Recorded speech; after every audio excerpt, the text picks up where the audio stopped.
Film شروع ہوتی ہے اس دور سے جہاں زمین پر پیدا ہونے والے 4% بچے ایسے ہیں جو کسی نہ کسی سپر پاور کے مالک ہیں، مگر ان سپر پاور رکھنے والوں کی بدقسمتی یہ ہے کہ انہیں ہیرو ماننے کی بجائے زمین پر موجود باقی 96% لوگ انہیں ایک بددعا سمجھتے تھے اور ان کی پاور سے خوفزدہ ہو کر ان سے نفرت کرتے ہیں، ان کو معاشرے میں اچھوت بنا دیتے ہیں اور ان پر ترقی کے راستے بند کر دیتے ہیں۔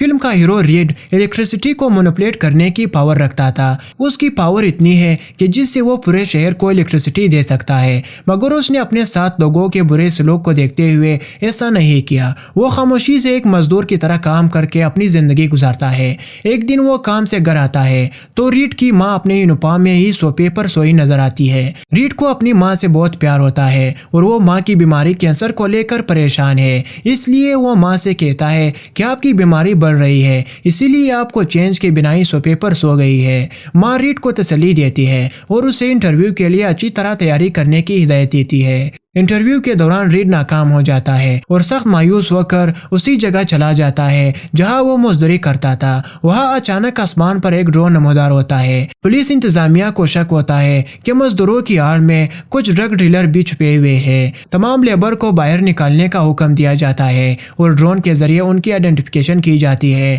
تمام لیبر کے باہر نکلتے ہی وہاں ایک کوپ کار بھی آ جاتی ہے۔ ان سب لیبر میں ایک شخص مشکوک نکلتا ہے اور جیسے ہی پولیس اس کی جانب بڑھتی ہے وہ بھاگنے لگتا ہے۔ آخرکار اسے روکنے کے لیے انسپکٹر گولی چلا دیتا ہے۔ اگلی سین میں انسپکٹر پارک اور ڈیوس کی انٹری ہوتی ہے۔ یہ ڈرگ ڈیلر کی تلاش میں ہوتے ہیں۔ یہ دونوں نارمل انسان ہیں، کسی سپر پاور کے مالک نہیں ہے۔ انہیں شہر کے ایک کونے میں چھاپا مارنے کے دوران ایسی لیکوڈ ڈرگ ملتی ہے جو انسانی اسپائنل فلوئڈ سے بنائی جا رہی تھی۔ انویسٹیگیشن کے دوران انہیں علم ہوتا ہے کہ یہ ڈرگ مارگس نام کا ایک آدمی بنا رہا ہے۔ دوسری جانب ریڈ اپنا کام ختم کر کے اس مال میں جاتا ہے جہاں اس کی ماں کام کرتی ہے۔ ریڈ کی ماں اپنی بیماری کے باوجود کام کر رہی ہے، مگر اب اس سے غلطیاں ہونے لگی ہے۔ اس وقت بھی اس کے ہاتھ سے شیشے کے کچھ جیڑ گر کر ٹوٹ جاتے ہیں۔ وہ زمین سے ان کو صاف کر رہی ہوتی ہے اور مال سپروائزر اس پر غصہ کر رہا ہوتا ہے۔ اتنے میں ریڈ وہاں آ جاتا ہے۔ اسے ماں پر سپروائزر کو چیختے دیکھ کر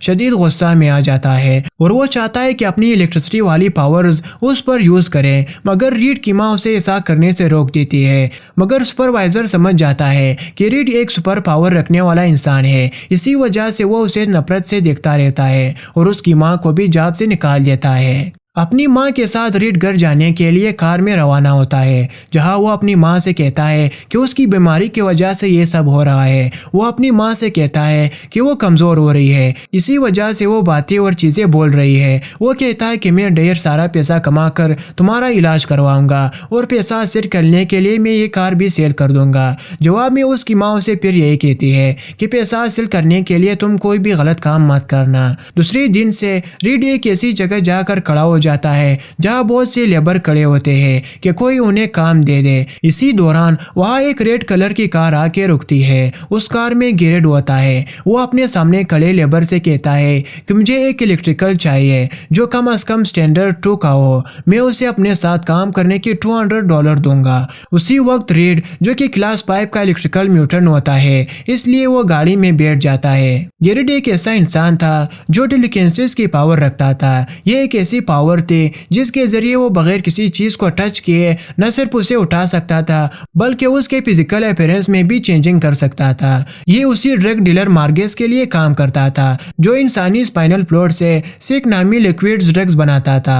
کار میں بیٹھ کر ریڈ دیکھتا ہے کہ وہاں 2 لوگ مزید موجود ہیں۔ ان میں ایک فریڈی ہے اور ایک لڑکی میڈی ہوتی ہے۔ گیری ڈرگ ڈیلر مرجس کے لیے کام کرتا ہے اور اس کے کہنے پر چوریاں بھی کرتا ہے۔ اسی وقت وہ بھی اپنی ٹیم کے ساتھ چوری کرنے ہی نکلا ہوتا ہے۔ اسی وقت انہیں ایک فیکٹری سے کیمیکل کی چوری کرنی تھی۔ فیکٹری کے گیٹ پر حفاظت کے لیے 10K وولٹ کی الیکٹریسٹی دی گئی تھی۔ وہاں پہنچ کر گیریڈ ریڈ سے اپنی پاور کا استعمال کرنے کو کہتا ہے۔ ریڈ اس کے کہنے پر گیٹ پر لگی الیکٹریسٹی کو ڈسیبل کرتا ہے اور میڈی اپنی میٹل پگھلانے والی پاور سے گیٹ پر لگے لاک کو پگھلاتی ہے اور یہ سب اندر داخل ہو جاتے ہیں، جہاں گیریڈ فریڈی سے کہہ کر کے تمام کیمیکلز کے ڈبے اپنی گاڑی میں رکھوا لیتا ہے۔ اس کے بعد وہ وہاں سے نکل جاتے جاتے ہیں، مگر راستے میں پولیس کے ڈرون اس کی گاڑی کا پیچھا کرنے لگتی ہے۔ مگر گیرٹ بڑی ہوشیاری سے اپنے ریڈ کار پر لگے سارے سرخ رنگ کے سٹیکرز اتار دیتا ہے، جس سے گاڑی کا اوریجنل کلر سفید نکل آتا ہے۔ یہ کام وہ ایک اوورہیڈ برج کے نیچے کرتا ہے۔ اس ترکیب سے وہ پولیس ڈرون کو ڈاج دے کر نکلنے میں کامیاب ہو جاتا ہے۔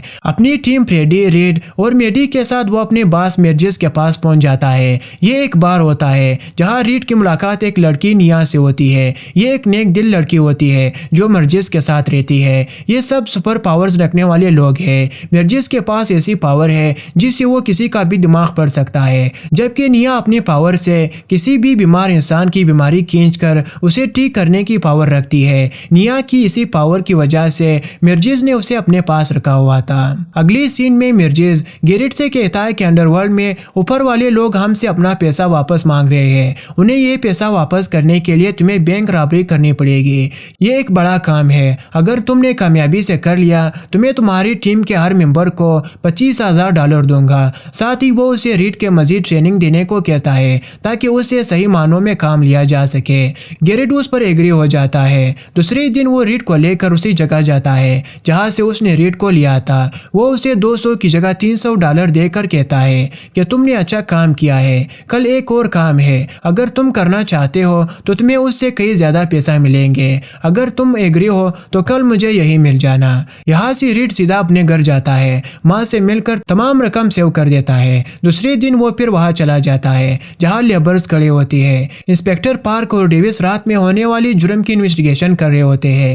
پارک کو شک ہوتا ہے کہ یہ کام مرگز کا ہی لگ رہا ہے۔ دوسری جانب ریڈ چوراہے پر بیٹھا دکھائی دیتا ہے، اس کے ساتھ ایک شخص بیٹھا ہوتا ہے۔ وہ ریڈ سے باتیں کرتے کرتے دوستی کر لیتا ہے۔ اتنے میں گیرٹ وہاں آ جاتا ہے اور ریڈ سے ساتھ چلنے کو کہتا ہے۔ ریڈ اس کی گاڑی میں بیٹھ جاتا ہے۔ وہاں سے وہ لوگ ایک ریسٹورنٹ میں جاتے ہیں جہاں یہ دونوں میڈی اور پیڈی کے ساتھ کھانا کھاتے ہیں۔ کھانا کھانے کے بعد گیرٹ ریڈ کو لے کر ایک جگہ جاتا ہے جہاں ایک ریڈ کلر کی گاڑی ہوتی ہے۔ وہ ایک مخصوص آواز نکال کر اس کا الارم آن کر دیتا ہے۔ وہ ریڈ سے کہتا ہے مجھے یہ گاڑی چاہیے، اس کے لیے تمہیں اپنے پاور سے کام لیتے ہوئے اس کا الارم آف کرنا ہوگا۔ یہ سن کر ریڈ کو غصہ آ جاتا ہے۔ وہ کہتا ہے کہ کیا مجھے اس کام کے پیسے ملیں گے؟ تو میرا وقت برباد کر رہے ہو، یہ ہے وہ کام جس کے لیے تم مجھے کھانا کھلا رہے ہو، مجھے میرے وقت کی قیمت چاہیے۔ اس بات کو سن کر گیرٹ اسے بینک رابری اور $25,000 والی بات بتا دیتا ہے۔ اس کے بعد اگلے 5 دن تک وہ اسے مرجز کے غیر قانونی کاموں کی ٹریننگ دیتا ہے۔ اس کے ساتھ ہی وہ اسے اپنے پاور کو کنٹرول کرنے کی ٹریننگ بھی دیتا ہے۔ جب ٹریننگ ختم ہوتی ہے تو ریڈ اپنے گھر جاتا ہے اور ماں سے ملتا ہے۔ ماں کو دیکھ کر اسے اندازہ ہوتا ہے کہ ماں کی طبیعت پہلے سے زیادہ خراب ہو چکی ہے۔ وہ یہ دیکھ کر بہت دکھی ہو جاتا ہے اور ماں کو تسلی دیتا ہے کہ کچھ دن کی ہی بات ہے، تم بالکل ٹھیک ہو جاؤ گی۔ دوسرے دن وہ پھر سے گیرٹ سے ملتا ہے جہاں وہ چاروں ایک بار پھر ریسٹورنٹ میں ملتے ہیں اور رابری والے پلان کو فائنل کرتے ہیں۔ رابری کے لیے دوسری دن کو ڈن کر دیتے ہیں۔ دوسری جانب ریڈ کو گیرٹ کے ساتھ دیکھ کر انسپیکٹر پارک اور ڈیوس نوٹ کر رہے ہوتے ہیں۔ دوسرے دن ریڈ، فریڈی، میڈی اور گیرٹ ماسک لگا کر بینک میں پہنچ جاتے ہیں جہاں ریڈ اپنی پاور کو یوز کر کے لاکر کو ڈسیبل کر دیتا ہے، جبکہ میڈی اپنی میٹل پگھلانے والی پاور کو یوز کر کے لاکر کا لاک کھول لیتی ہے اور یہ چاروں لاکر کے اندر داخل ہو جاتے ہیں۔ مگر یہ کیا، وہ چونک جاتے ہیں کیونکہ مرجز کے مطابق یہاں $50,000 ہونے چاہیے تھے، پر یہاں تو صرف $5,000 ہوتے ہیں۔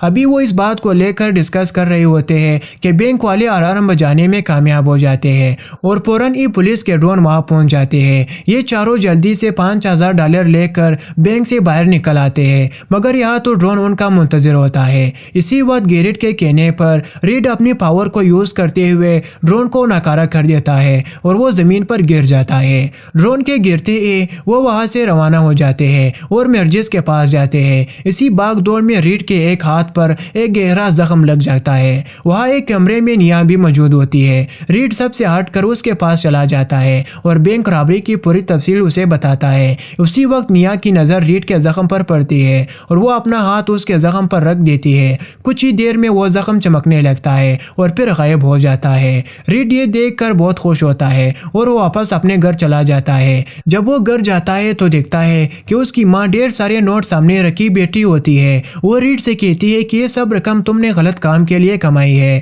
تم ان پیسوں سے مجھے ٹھیک کرنا چاہتے تھے، مگر اب تم ایسا کبھی نہیں کر سکو گے۔ یہ کہتے ہی وہ کرسی سے گر جاتی ہے۔ ریڈ اسے لے کر ایک ہاسپٹل پہنچاتا ہے جہاں جا کر اسے علم ہوتا ہے کہ اس کی ماں نے زہر کھا لیا ہے، اسی وجہ سے اس کی بیماری بڑھ گئی ہے۔ ڈاکٹرز ریڈ کو 5 دن کا ٹائم دیتے ہیں کہ اگر اسی دوران اس کا آپریشن نہ ہوا تو وہ بچ نہ پائے گی۔ ریڈ کے پاس اتنی رقم نہیں ہوتی، اسی وجہ سے وہ گیرٹ کے پاس جاتا ہے کہ اس سے کچھ رقم لے سکے، پر اسی وقت انسپیکٹر پارک اور ڈیوس اسے پکڑ کر لے جاتے ہیں۔ پولیس اسٹیشن میں پارک ریڈ سے کہتا ہے کہ مجھے پتا ہے کہ تم ایک گیرٹ اور مرجز کے لیے کام کر رہے ہو۔ وہ اسے اپر کرتا ہے کہ وہ ان غیر قانونی کاموں اور جگہوں کی نشاندہی کر کے پولیس کو ساتھ دے گا اور انہیں ریڈ ہینڈ پکڑوائے گا تو وہ اسے کچھ نہیں کہیں گے اور گورنمنٹ اس کی ماں کا علاج بھی کروائیں گے، مگر ریڈ صاف منع کر دیتا ہے کہ اسے گیرٹ اور مرجز کے کسی ٹھکانے کا علم نہیں ہے۔ اسی پر انسپیکٹر پارک اسے کہتا ہے کہ وہ کسی بھی قسم کی ٹینشن نہ لے اور ان پر بھروسہ رکھے،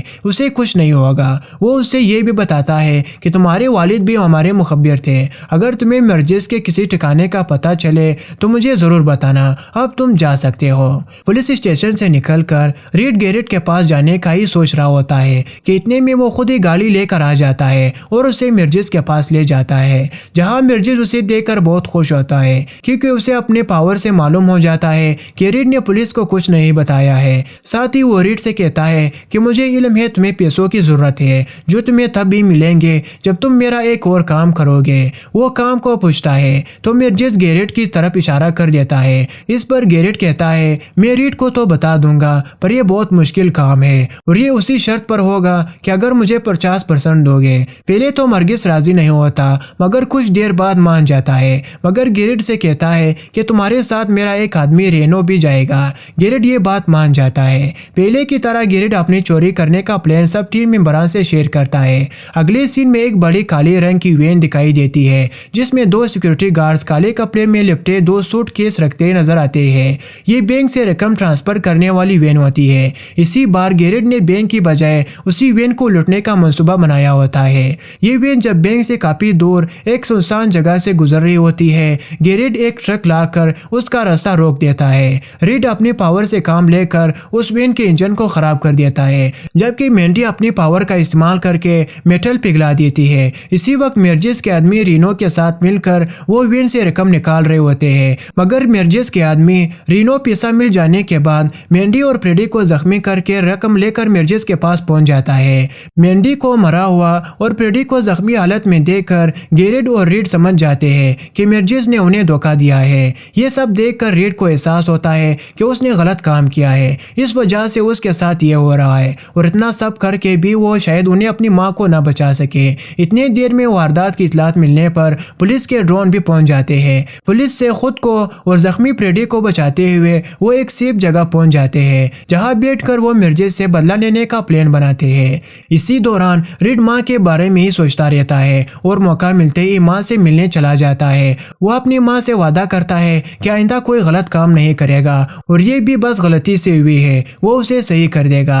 اگلے سین میں انسپیکٹر پارک اپنی بیٹی کے ساتھ روڈ کے کنارے ٹہلتا نظر آتا ہے۔ اس کے پاس ریڈ کا وہ دوست آتا ہے جو اس کے ساتھ کام ڈھونڈتا تھا اور انسپیکٹر کو ریڈ کی طرف سے ایک پیپر بڑھاتا ہے اور اسے ریڈ کا پیغام دیتا ہے۔ اگلے سین میں ریڈ اور انسپیکٹر پارک کی ملاقات ایک نارمل سی جگہ پر ہوتی ہے جہاں ریڈ مرجز کے تمام ٹھکانوں کے بارے میں پارک کو بتا دیتا ہے۔ یہ سب انفارمیشن ملتے ہی انسپیکٹر پارک اپنی ٹیم کے ساتھ مرجز کو گرفتار کرنے روانہ ہو جاتا ہے۔ یہ اطلاع مرجز کو مل جاتی ہے کہ پولیس اسے گرفتار کرنے روانہ ہو گئی ہے۔ وہ فوراً بینک سے لوٹا تمام پیسہ لے کر فرار ہونے لگتا ہے، مگر ریڈ اور گیرٹ آ کر مرجز کو رکھنے کی کوشش کرتے ہیں۔ اسی دوران مرجز کے آدمی رینو سے ان کی فائٹ ہوتی ہے اور ریڈ کی مدد سے گیرٹ رینو کو مار دیتا ہے۔ یہ دیکھ کر مرجز سارا پیسہ لے کر نیا کے آگے رکھ کر بھاگنے لگتا ہے۔ یہ دیکھ کر گیرٹ اپنی گن سے مرجز کے سینے میں گولی مار دیتا ہے۔ گولی لگنے کے بعد مرجز نیا کو گن پوائنٹ پر مجبور کرتا ہے کہ وہ اسے ٹھیک کرے ورنہ وہ اسے مار دے گا۔ یہ دیکھ کر نیا ہمت کرتی ہے اور زمین پر زخمی پڑے مرجز سے اس کی گن چھین کر بس گولی مار دیتی ہے۔ دراصل نیا ایک مظلوم لڑکی ہوتی ہے جس کے والد ایک بہت غریب انسان تھے جنہوں نے مرجز سے بہت ادھار لیا ہوا تھا۔ باپ کے جیل جانے کے بعد نیا کو مرجز نے ایک غلام کے طور پر اپنے پاس رکھا ہوا تھا، صرف اس کی پاورز کی وجہ سے، تاکہ زخمی یا بیمار ہونے پر وہ اسے ٹھیک کر سکے۔ مرجز کے مرنے کے بعد ریڈ نیا کو گن پوائنٹ پر اپنی ماں کے پاس لے جاتا ہے اور اسے کہتا ہے کہ میری ماں کو ٹھیک کرو۔ نیا کہتی ہے کہ وہ یہ نہیں کر سکتی۔ ریڈ کے غصہ کرنے پر وہ اپنے ہاتھ پر پڑے زخم کے کٹ کو دکھا کے کہتی ہے کہ یہ دیکھو، مگر ریڈ کو کچھ سمجھ نہیں آتا اور وہ اسے مجبور کرتا ہے کہ وہ اس کی ماں کو ٹھیک کرے۔ آخر مجبور ہو کر وہ اس کی ماں کی بیماری اپنے اندر ٹرانسفر کرنے لگتی ہے۔ بیماری جیسے جیسے اس کے اندر ٹرانسفر ہونے لگتی ہے وہ تکلیف سے کرانے لگتی ہے۔ یہ دیکھ کر ریڈ کو نیا پر رحم آ جاتا ہے اور اسے کہتا ہے میری ماں کی بیماری واپس اس کے اندر ٹرانسفر کر دو۔ نیا ایسا ہی کرتی ہے۔ اس کے بعد ریڈ اسے معافی مانگتا ہے۔ اگلے سین میں گیریٹ سے ہیلپ لے کر ریڈ اپنی ماں کا آپریشن کرواتا ہے، مگر وہ پھر بھی بچ نہیں پاتی۔ آخر میں ریڈ کو اس کی ماں کی قبر پر بیٹھا دکھایا جاتا ہے جبکہ نیا اپنے والد سے ملنے جیل جاتی ہے۔ انسپیکٹر پارک اور بیویز کو ڈرگ ڈیلر مرجس کو پکڑنے پر گورنمنٹ کی طرف سے شیلڈ دی جاتی ہے جو وہ ہچکچاتے ہوئے قبول کر لیتے ہیں، اور ساتھ ہی یہ مووی یہیں پر اینڈ ہو جاتی ہے۔